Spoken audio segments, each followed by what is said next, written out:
Welcome to B2B IMPACT by BDB.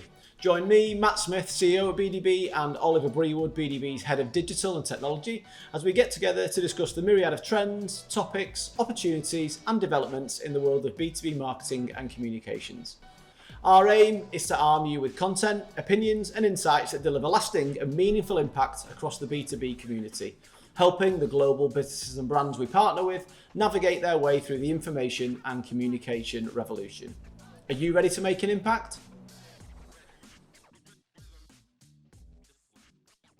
Hi everybody and welcome to B2B Impact. On this week we're going to be spending some time discussing what's various phrases at the minute, I guess from the great resignation to talent wars and the post-pandemic, I guess, employment market. Obviously myself and Ollie might struggle from a candidate perspective, but we're seeing it a lot with our own business, and we're certainly seeing some troubles cross-market, cross-sector, cross-industry, way beyond just the world of B2B marketing. But we're not suffering alone, I guess, in this space at the minute, and processing and adapting to the new demands of the post-pandemic multi-generational workforces that we work with. So the landscape's changed a lot in the last couple of years, hasn't it? Which has shaken things up a lot for us, for everybody. Usually, and I think there's a whole variety of reasons behind that. One of them being the changing generational needs and wants of the generations. I heard somebody the other day say, that the old millennials were just motivated by like a branded T-shirt and a free lunch and a free beer on a Friday, and that just made me laugh, because that's what PwC rinsed with us for years. Obviously, when we worked for them, that was pretty much what the sell, really. It's nice to have perks, but there's only so far they can go with that sort of thing. Yeah, I just think it's old hat now, and it's not, it doesn't cut it, that kind of thing. So the days of having, it's jokes about in marketing agencies a lot, isn't it? But the ping pong table or the pool table, I can see ours there, which isn't lost on me. But I think it's a nice to have, but it's certainly not a differentiator or something that's. It's also how much are those sort of things used as well, because I think I always remember I was probably going back 10 years now. I remember I was being interviewed by a marketing agency. And I walked around their office and they were like, "Oh, we've got Xboxes set up here so you can play games, and we don't expect you to be using them." Yeah. So, well, why have you got them then? Yeah. I mean, I'm sure there's more to that. Hopefully that was an off-the-cuff comment, but as somebody that was like being hopefully somewhat wooed to work there, then you're sort of going like, well, now my expectation if I start is I'm not allowed to do the fun things. They're just there for show. They were just literally a gimmick to get me in the building. Yeah. I guess for context, when we're talking about the Great Resignation, it's also referred to as the Big Quit, the Great Reshuffle, and generally is seen as this ongoing economic trend where employees are voluntarily resigning, which I thought was an interesting way of phrasing it on the internet, but en masse. Began in early 2021 when the pandemic started to reset slightly. People were coming out the other side of it. And various articles on the internet include a whole variety of reasons why people are moving on, from wage stagnation, rising costs of living, long-lasting job dissatisfaction, I think is an interesting one.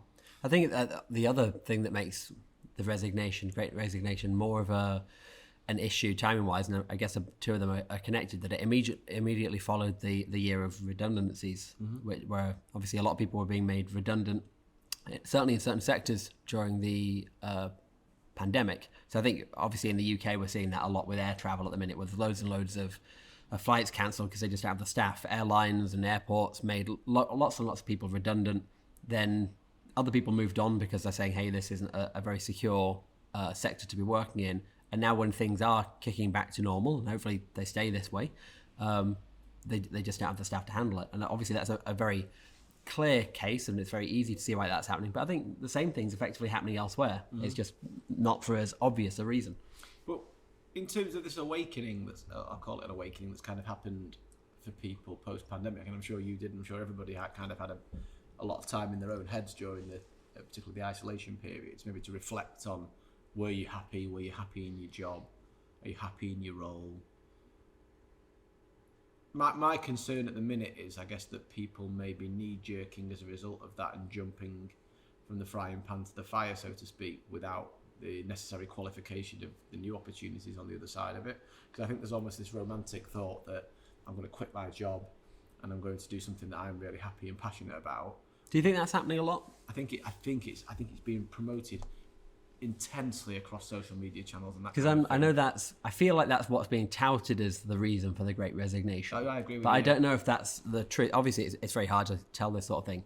But for me, I think about it more logically, which is not to say I'm right, but that some companies responded to the pandemic possibly wrong, or in a way that at least that their employees didn't like. So where people were made redundant, or maybe the company cut days or salaries, or put things on hold, or in other cases, just I know of other companies that just didn't communicate very well what they were doing or why they were doing it. So you're sitting there on the outside going like, well, I don't like this company anymore. Yeah. So I think that all the things I just mentioned are reasons why post-pandemic, when things do start moving again and the job market's kind of sped back up a little bit, why you would go like, well, why will I continue to work to this place? Because I didn't like what our leadership team did. But I think a lot of businesses are also struggling, the ones who did handle it well,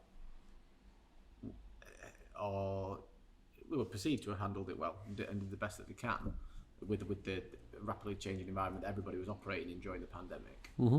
But then people are still returning with more demands.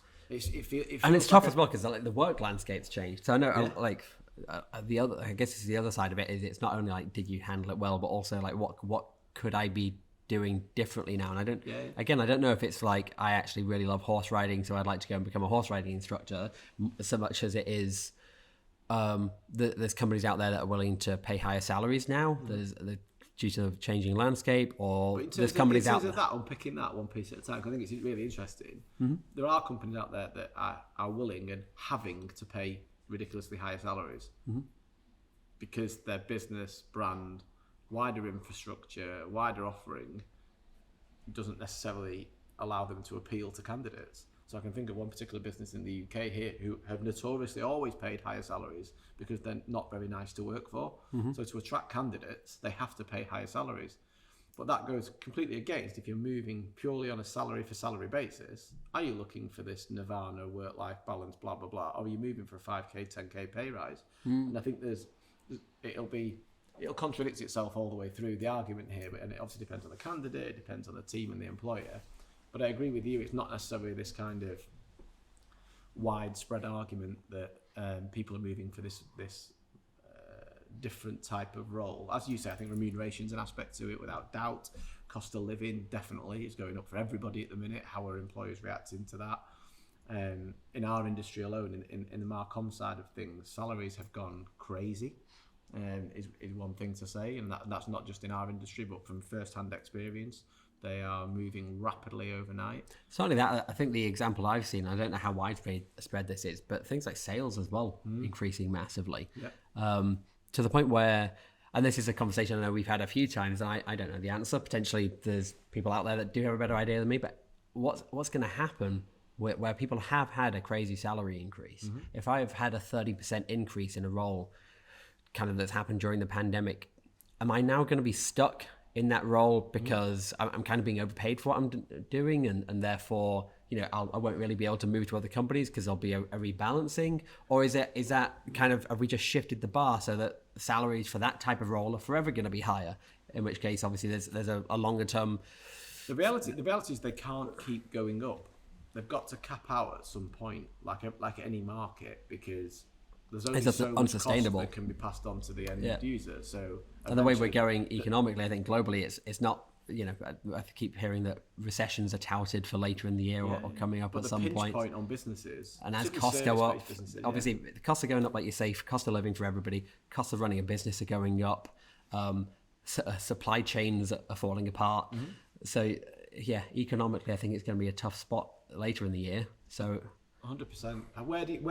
How much of an aspect do you think it depends on kind of the hybrid working arrangements going forward? Because I think that's a big factor that I've seen companies fall foul of at the minute in the post-pandemic era. Because and you yourself were at a conference with multi-agencies, so there was 20-30 agencies when they're discussing with you their tactics, and there was quite a wide variety, wasn't there, I guess, in terms of... I think most companies or agencies that were there were saying what I feel like is the broad thing, at least I'm seeing at the moment, which is hybrid working. Mm-hmm. So 2-3 days a week in the office. I think that number varies. We're currently saying 2 days a week in the office. That balance currently seems to be working for our team and for getting what we need to get done. Obviously, some things are easy to do in person. Some companies saying 3. I think either's probably fine. One particular company was a bit more in favor of everybody in the office.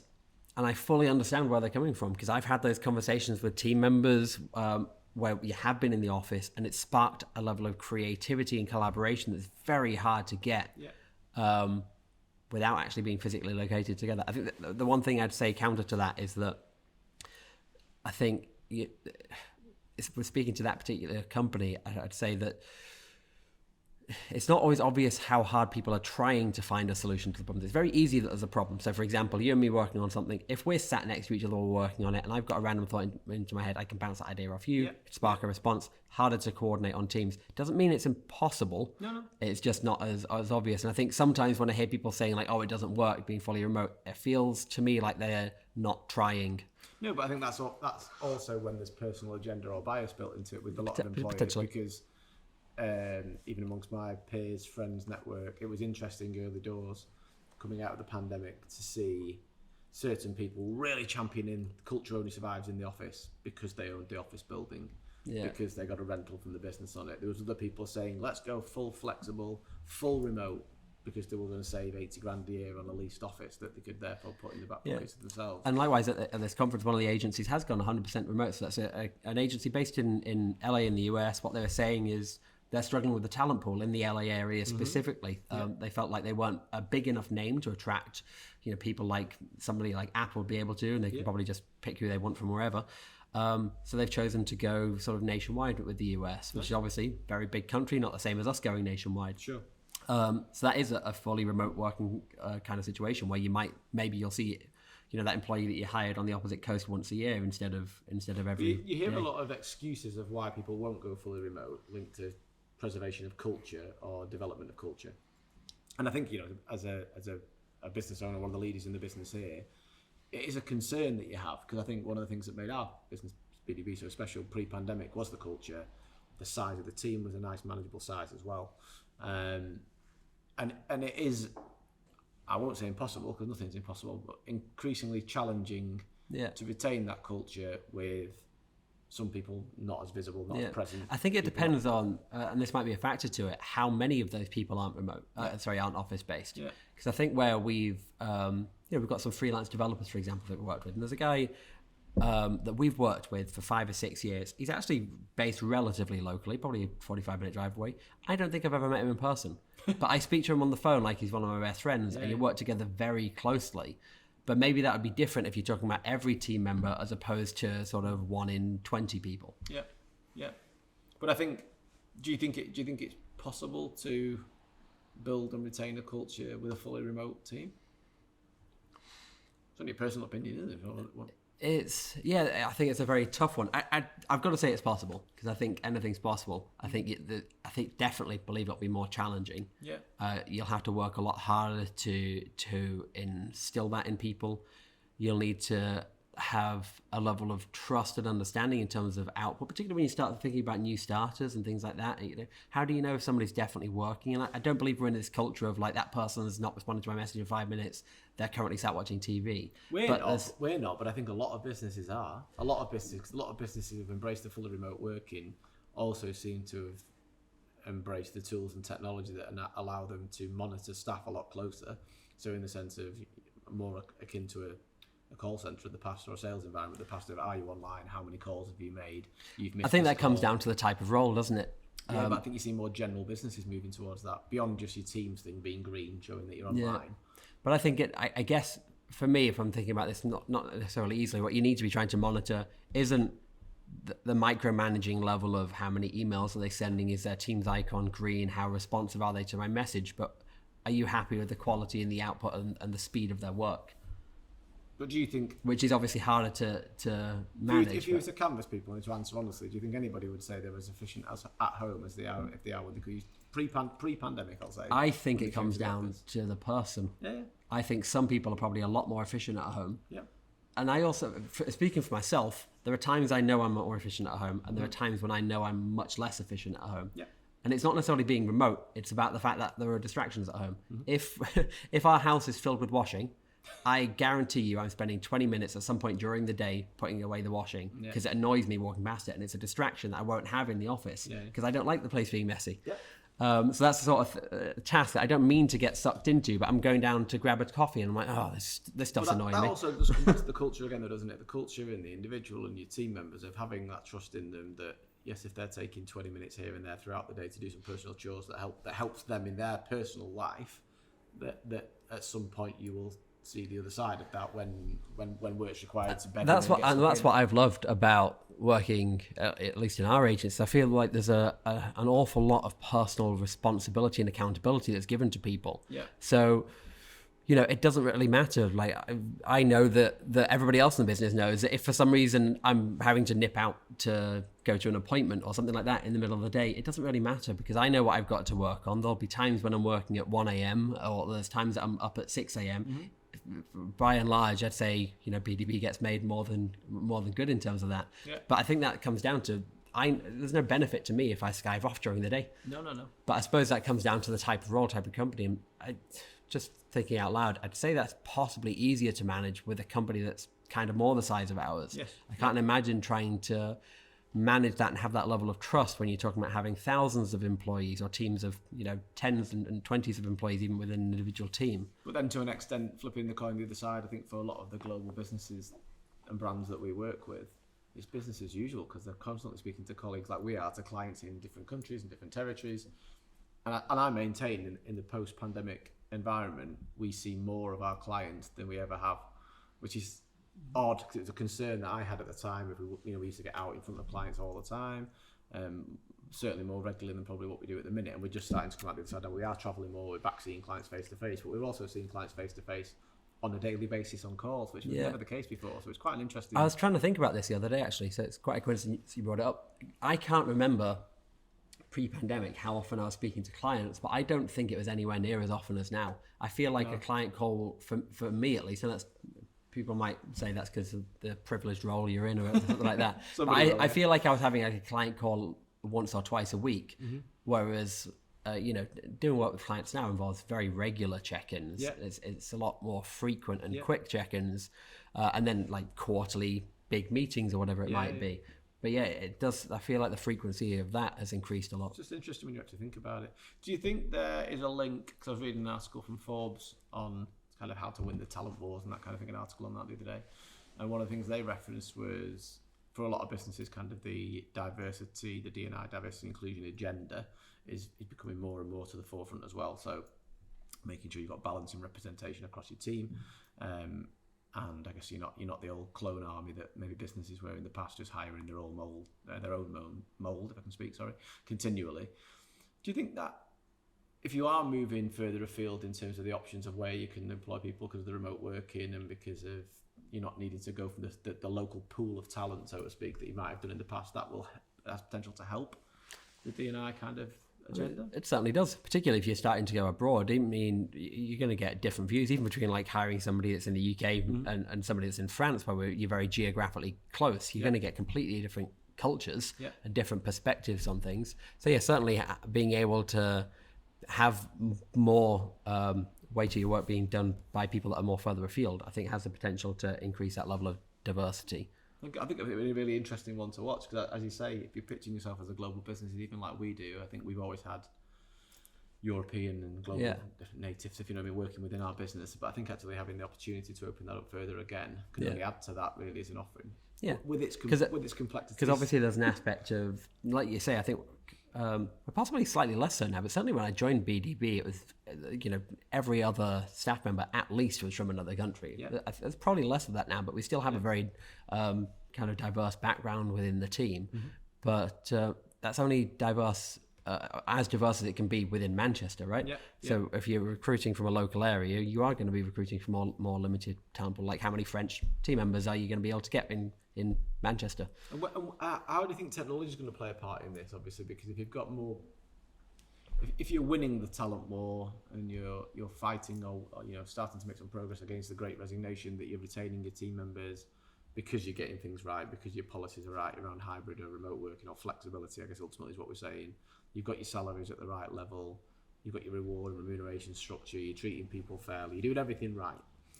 but you've still got 50 team members that aren't in the office on a daily basis. Has technology got to up its game? Should businesses be looking at different uses or alternative uses of tech beyond Teams? Because I think that one of the issues you have at the minute is you're on Teams calls all day long, aren't you? All day long, pretty much is what it feels like at the minute. If you're not in a face-to-face meeting, it's a Teams call. And then if you want to do some kind of social aspect or something with the team in the evenings, the early days was a Zoom call, a Teams call, again, which nobody wanted to do at the end of it because they were just so fatigued by it all. Yeah. Do you think businesses are going to have to look at alternative, more team-based technology or something? I don't know, something, I don't mean Microsoft Teams, I mean more cultural. So I played around with the idea. Are you familiar with Discord? Yes. So for anybody for NFTs. Fair enough. So anybody that's not familiar with it, Discord is effectively a platform that's primarily used amongst gamers. I thought you were going to say geeks. Geeks too. So there's a lot of, it's kind of like Slack, but if it also had voice calls and video call functionality within it.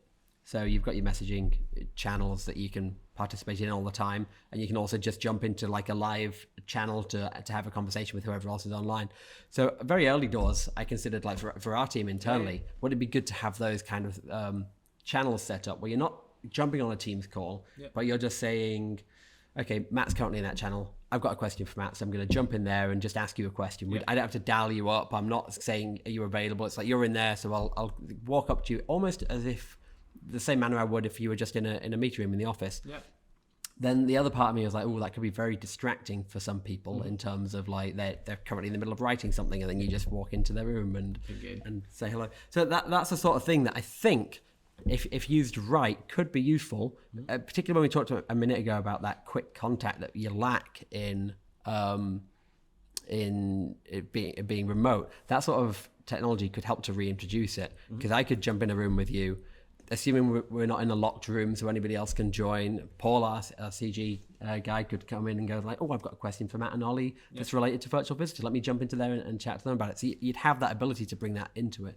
So in that aspect, I think it could be different. I suppose the other aspect is just using Teams correctly and similar platforms correctly. Yeah. I know I saw a graphic the other day, which was like, it was basically showing useful meetings as a circle inside a much bigger circle of all Teams meetings. So do we need to have meetings as often as we do have? Can we make them quicker, more to the point, and so on and so forth? Because Teams span out of the pandemic more. I mean, even businesses like ourselves that were quite early adopters of it, I guess, were learning as you go, weren't you? And I think everybody's picked up and started using it just like they did Skype or Skype for Business, really. And probably using 10, 20% of the actual functionality you've got within the Office 365 tech stack and Teams. Yeah. So I totally agree with you. I think there's much better ways to use it. It's just more of I think it'd be interesting, particularly if you've got overseas employees, thinking about the tools and technologies to make it truly feel And that's inclusive. where Slack was always used. Like you always hear that mentioned, I think, in media and stuff like that, because Slack was like the preeminent tool, certainly within like Silicon Valley type companies. Be like, oh, I'll just Slack our developer to ask about that. So Slack, if you're not familiar with it, is effectively, again, these open chat channels. So similar to having, Teams set up, but not like messaging one-on-one, although it did have that, but more for messaging. Like you might have a channel for a certain subject, so you might have a channel for a certain team. So if you drop a message in there, then the whole team will pick it up. Obviously you can do that with Teams, but that's where it's about the right application of Teams. And we do use it that way, but I don't know if everybody does. And what do you think about the importance of employer branding and so on? Because for me at the minute, I think an employer brand is a phrase that's been bandied around for a few years, which started off with adding a bit more personality to your brand, doing a few more pieces to camera, the likes of the social chains, the Steve Bartletts, the people who are winning in that space. But even now, I think it's moved way past that to be much more authentic. And this is where I think there's much more need required from businesses and brands, both B2B and beyond, to really be thinking about their employee value proposition beyond just an employer brand. So beyond the shop window of looking like a cool place to work, which you've said, those days are it's still important. I don't think anybody would say you don't want to work somewhere that's not a nice place to work or pleasant environment. I think the key thing these days, especially where recruitment is difficult, and you want to make sure that those hires that you do manage to get last is making sure that your external proposition and visuals and what you see on social and so on, whatever, actually matches what they get when they get in the door. So if all your shots on Instagram the team drinking and playing table tennis or whatever it might be. And then you start and you find out that the room's locked and nobody's allowed in it and everybody's got to work 12 hours a day and it's just a sweatshop. You're going to leave in 5 minutes anyway. Yeah. So I agree with you. It needs to be authentic and it needs to have people bought into it. Not only the leadership of the company, but also the staff of the company. If you're saying we're a great place to work and nobody believes it's a great place to work, it's not going to be very effective. I also think it's more, in my personal take on it, is you've got to be more personalised with it. I don't think there's a one-size-fits-all approach, and that's from communications, internal comms that we were discussing earlier outside the podcast, to the needs, wants and desires of said individuals, if you know what I mean. And I think that's where there's both risk and reward of being very clear on who you are as a business, what is your culture, what are your values, what do you align with as a business, and for the individual, hopefully being honest in an interview situation of what are their values, what do they aspire to be, and ultimately do they align. And I think that's much easier said than done. Yeah. But I think that's where the interview processes need to be more robust, a more transparent, honest dialogue at interview. Yeah. And a more confident dialogue maybe as well, if this is who we are. And I think that fit well with you? That's probably easier for us to implement than for the candidate. Yeah. Although what I'd say is that, we still have, of our 60 team members, I'm sure 40 or 30 at least of them have been involved in interviewing. So there's still that aspect of we need to ensure we're being consistent with what we say, what we do, and how people are interviewed, because it's not like 4 board members that do all the interviews. No. But I suppose from the candidate standpoint, from what I've seen in my career so far, is that level of confidence in understanding that an interview is a two-way street. Absolutely. It's harder to do that when you're earlier on in your career. Yeah. Because I think you've not built up that confidence yet to be but I also don't think there's many businesses and brands that would interview like that. There's still a lot of people going a competency-based approach to an interview. Give me an example of when you've done X. Yeah. Give me an example of when you've done Y. It's not. Genuinely, I see an interview now as I've seen it for several years here, but more as a two-way dialogue where hopefully there's some alignment between what the candidate's looking for, what you can offer, and the values you hold each other accountable to. Yeah. But I think it'll be interesting to see that, and I think some of the businesses that will win in the kind of fight for the talent at the minute will get that process correct, and then, as you say, authentically support it on the other side of it, beyond it just being false promises that are made at the interview stage. Yeah, because I think it's very easy at the minute to fall into that trap as a candidate of just sort of saying yes to anything, and then if you do get offered the job, is it really one you're going to want and you're going to excel at, or do you owe it to yourself really to ask the right questions to make sure it's really a company you want to work for, it's really the right type of role for you. Otherwise, you're just going to end up leaving the job after 6-12 months if you pass your probation anyway, and it's just kind of wasting your time, their time. Yeah. And one of the things that's referenced a lot at the minute is kind of this concept of employers, businesses, brands, whatever level you wish to look at it as, having empathy with their team. It's a word that's been used a lot during in and around the pandemic. It's a big question, but what's your take on that in terms of, you can be empathetic and understanding to team members and so on, but everybody has different circumstances, different problems, different issues. Mental health's on the rise, clearly, both awareness and mental health related matters that need to be addressed properly within work.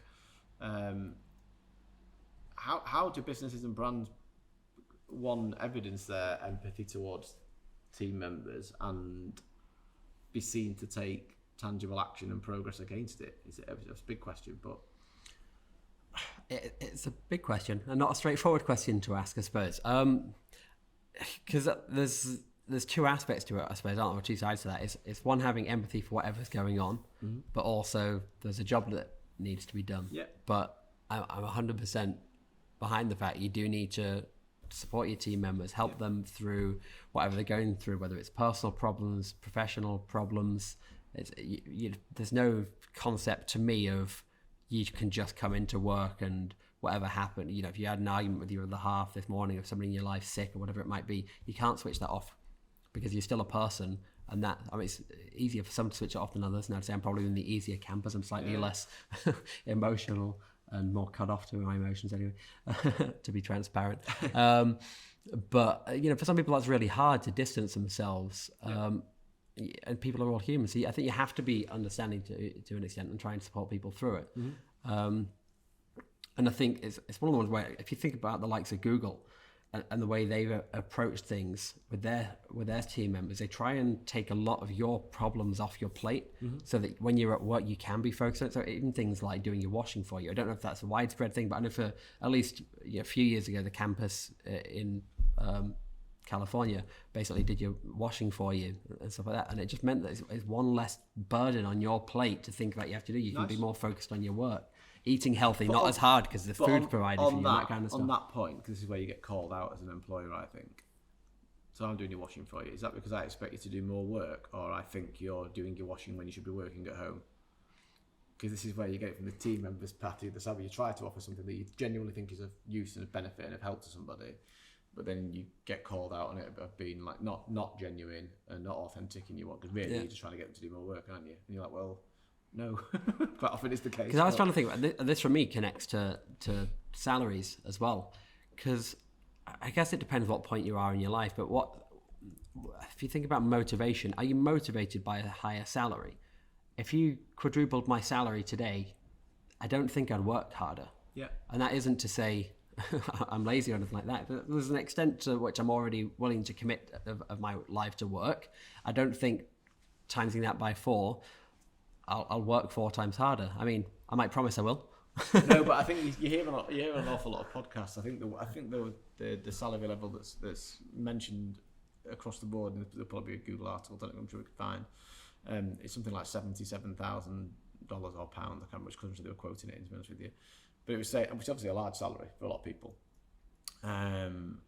But once you hit that threshold, you've got everything you could want. You've got a house, you've got a car, you're going on holidays, you can afford to live well. Which I think that's kind of where I'm coming from. So I think the motivation for me with salary has probably been in my life much more about taking the stress away. Yeah. Of like, if I went back like 5-10 years, where it's more like, how do I pay my credit card bill at the end of this month? Yeah. Or I ate out last week, I really shouldn't have, I couldn't afford it. And having that as a constant stress has to detract from me as a person, both in work and in your personal life. So I think when we start thinking about like motivation, then I think that's the kind of approach I take with it. If it's more about trying to remove that stress from people so that they can be better people, both in their personal life and in the work life. And I'd say, obviously, there's I'm not saying we go out and do this, but I'd say the same sort of things applies to things like having your washing done for you or providing food for staff and things like that. It's more about trying to lessen the burden that's on them.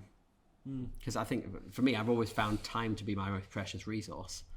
No, absolutely, and I think as you get older, you realise that more. I think your aspirations change as you mature and grow and age ultimately. But in the sense of I think when you're younger, or particularly when I first started, you were chasing money, or I was. Like that was the kind of the way it was approached at PwC in a way. It was get your training done, earn as much as you could, get the biggest bonuses you could. We're working on the right job with the right teams. And then as you mature, I think you realise you could keep selling your soul to the devil over and over again and doing 80-hour weeks and working every weekend.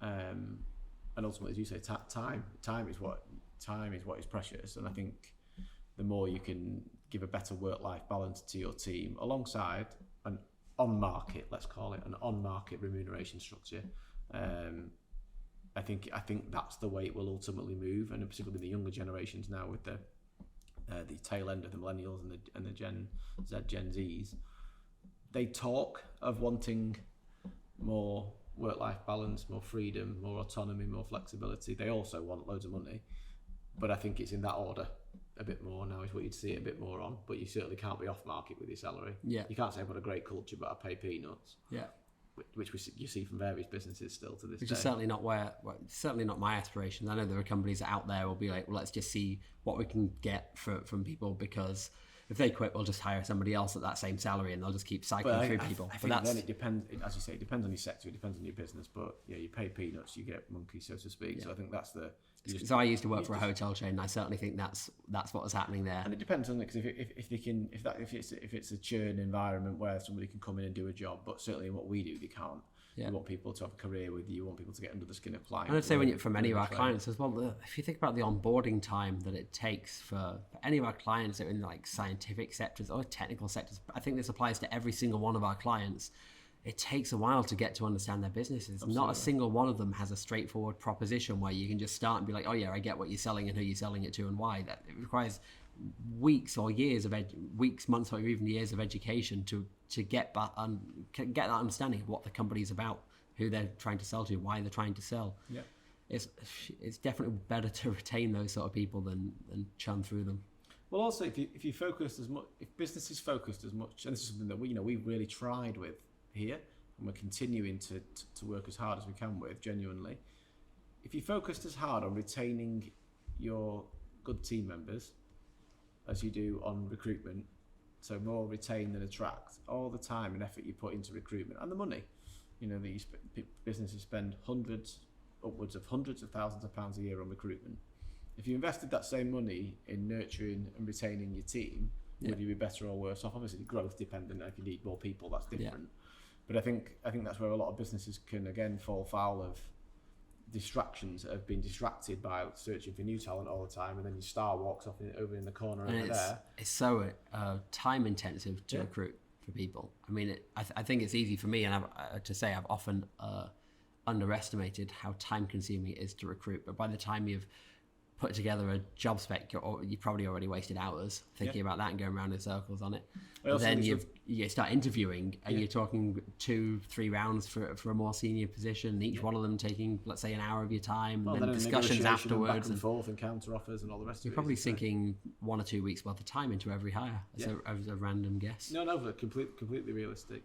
And I also think that another debate that we have internally here quite often, or I've tried to champion with our own team, is would you pay a higher salary to onboard? So like, say you lose somebody on a 30k salary, I'm just literally picking numbers out the air, no particular role in mind or anything. You lose somebody on a 30k salary, then to replace them, you've got to pay 20% recruitment fee unless you've got your own in-house recruiter. So you're paying $6,000 to re-recruit somebody who probably wants 40k in the current market. So you've got a 46k hire. Why weren't you paying your existing person 40k, say, just for the sake of it? Yeah.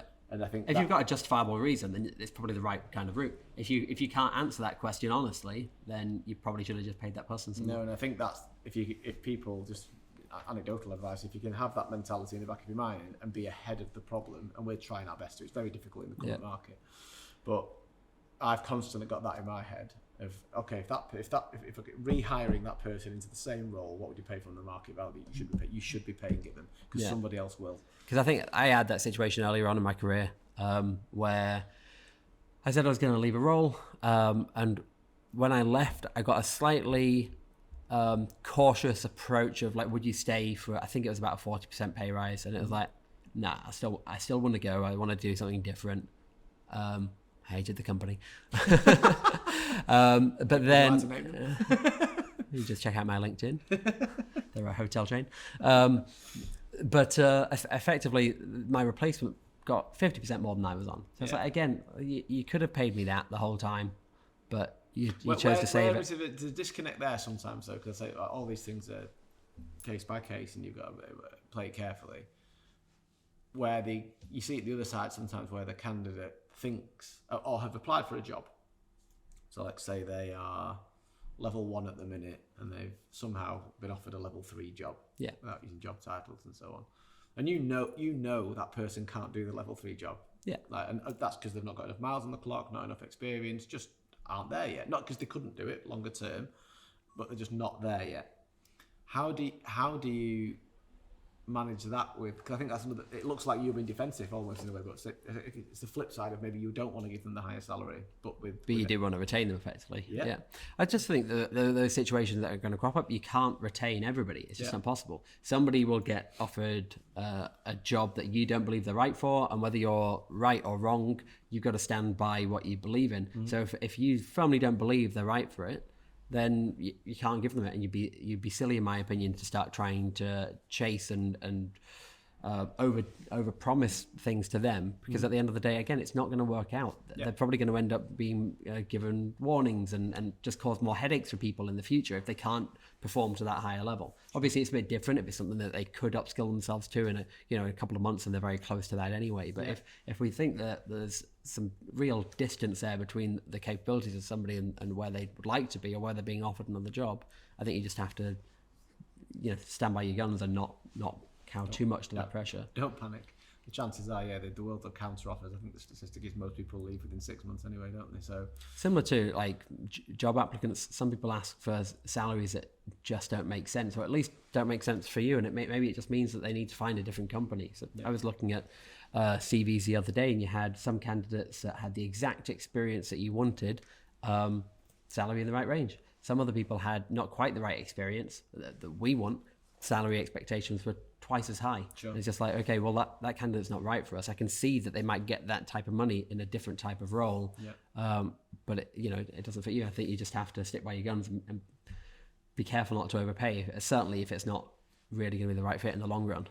Yeah, we had a graduate the other day apply for a head of digital role, just anecdotally, which did make me laugh. Yeah, well, I think particularly shoot for the moon, just go for it. Yeah, I think particularly when you get onto things like LinkedIn, you're basically on one-click applies. Yeah. So there is going to be a level of people just chancing it and clicking a button because it doesn't do any harm. But it's then fun for us to have to sift through the nonsense. No, absolutely.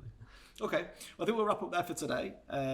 Hopefully the listeners, the viewers have got some value out of that conversation. As I say, whether you call it the Great Resignation, the talent war, the fight for talent at the minute, it's certainly a problem affecting most businesses and brands across the world. I think there's a lot you can do to get things right. As we've discussed, there's a lot of things you should be mindful of along the way. And hopefully we can all ride the wave out and come out the other side with bigger, better and more capable teams than when we started. So thanks very much. Thanks for joining us, and we'll see you next time on the B2B Impact. Thanks.